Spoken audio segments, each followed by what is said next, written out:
ശരി, വിധി പാഠമാണ് എന്നതിനപ്പുറം ഇതൊരു സുപ്രധാനമായ ചരിത്രപരമായ വിധി. പാഠമാകുമോ എന്നൊന്നും പറയാൻ പറ്റില്ല. ഇനി രാഷ്ട്രീയ കൊലപാതകങ്ങൾ ഉണ്ടാകാതിരിക്കുകയൊന്നുമില്ല. പക്ഷേ ഇതിൽ ശിക്ഷയിൽ പ്രധാനപ്പെട്ട കാര്യങ്ങളായി പറയുന്ന ഈ 20 വർഷത്തെ തടവ് പൂർത്തിയാക്കാതെ ഇവർക്ക് പുറത്തിറങ്ങാൻ പറ്റില്ല എന്നുള്ള കാര്യം, പരോൾ നൽകാൻ പറ്റില്ല എന്ന് പറയുമ്പോൾ ഇപ്പോൾ ഈ 11 പ്രതികൾക്ക് ഏത് രൂപത്തിലാണ് പരോൾ ഇളവുകൾ ലഭിച്ചത്? അത് കെ രമ പലതവണ ചൂണ്ടിക്കാണിച്ചിട്ടുള്ളതാണ്. സഭയിൽ രമയുടെ ചോദ്യത്തിന് തന്നെ ഉത്തരമായി മുഖ്യമന്ത്രി പറഞ്ഞിട്ടുള്ള 2013 പേർക്ക് 2013 ദിവസം പരോൾ ലഭിച്ചിരിക്കുന്നു എന്നുള്ളതാണ് 11 പ്രതികൾക്ക്.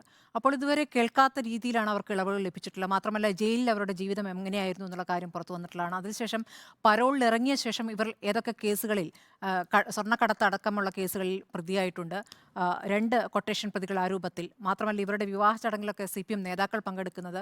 ഈ പ്രതികൾക്ക് ആദ്യം ഒളിവ് ജീവിതം എവിടെയായിരുന്നു നമ്മൾ കണ്ടാണല്ലോ. ആ സമയത്ത് പാർട്ടി ഗ്രാമത്തിൽ അവരെ ഒളിവിൽ പാർപ്പിച്ചത്. പിന്നീട് ഇപ്പോൾ ഈ വിധി വരുമ്പോഴും EP ജയരാജനെ പോലുള്ള നേതാക്കൾ പറയുന്നത് അപ്പീൽ പോകും, പാർട്ടിക്ക് പങ്കില്ല എന്നാണ്. പക്ഷേ ഇപ്പോൾ പുതുതായി പ്രതി ചേർക്കപ്പെട്ട 2 പേരെ കൂടി നേരത്തെ അവർ കീഴടങ്ങാൻ വരുന്ന ഘട്ടത്തിൽ അവരുടെ കൂടെ ഏതൊക്കെ പ്രധാനപ്പെട്ട നേതാക്കളാണ് വന്ന് നമ്മൾ കണ്ടിട്ടുള്ളതാണ്.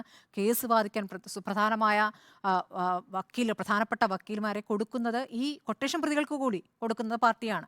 അതുപോലും തെളിഞ്ഞിട്ടുള്ളതാണ്. അപ്പോൾ ഒരു വശത്ത് സുതാര്യമായി തന്നെ അത് നടപ്പാക്കുന്നു, ഒരു ഒളിവില്ലാതെ മറയില്ലാതെ തന്നെ അത് നടപ്പാക്കുന്നു. അപ്പുറത്ത് പാർട്ടിക്ക് പങ്കില്ല എന്ന് പറയുന്നു.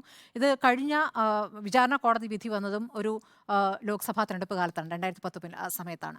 അപ്പോൾ ഈ TP വധത്തിന് ശേഷം ഒരിക്കലും അവിടെ CPMന് ജയിക്കാൻ സാധിച്ചിട്ടില്ല. ഇപ്പോൾ ഈ വിധി കൂടി വരുമ്പോൾ അത് ഏത് രൂപത്തിൽ, ഇപ്പോൾ വലിയ രീതിയിൽ ജനസമ്മതിയുള്ള KK ശൈലജയാണ് അവിടെ സ്ഥാനാർത്ഥിയായി വരുന്നത്. പക്ഷേ ഈ കുഞ്ഞനന്തൻ്റെ മരണശേഷമൊക്കെ ഏത് രൂപത്തിലാണ് ശൈലജയടക്കം പ്രതികരിച്ചിട്ടുള്ളത് എന്നുള്ള ഫേസ്ബുക്ക് പോസ്റ്റുകളൊക്കെ ഇപ്പോൾ എടുത്ത് കോൺഗ്രസ് നേതാക്കൾ വരുന്നുണ്ട്. അപ്പോൾ എങ്ങനെയൊക്കെ ഈ വിഷയം ചർച്ചയാകരുത് എന്ന പാർട്ടി ആഗ്രഹിച്ചാലും ഈ തെരഞ്ഞെടുപ്പിൽ അത് ചർച്ചയാകുമെന്നുള്ള കാര്യം ഉറപ്പാണ്. ആ രൂപത്തിൽ ഒരു പാഠമാകുന്നെങ്കിൽ, അത് മറ്റ് രാഷ്ട്രീയ പാർട്ടികൾക്കും പാഠമാകുന്നെങ്കിൽ നല്ല കാര്യം.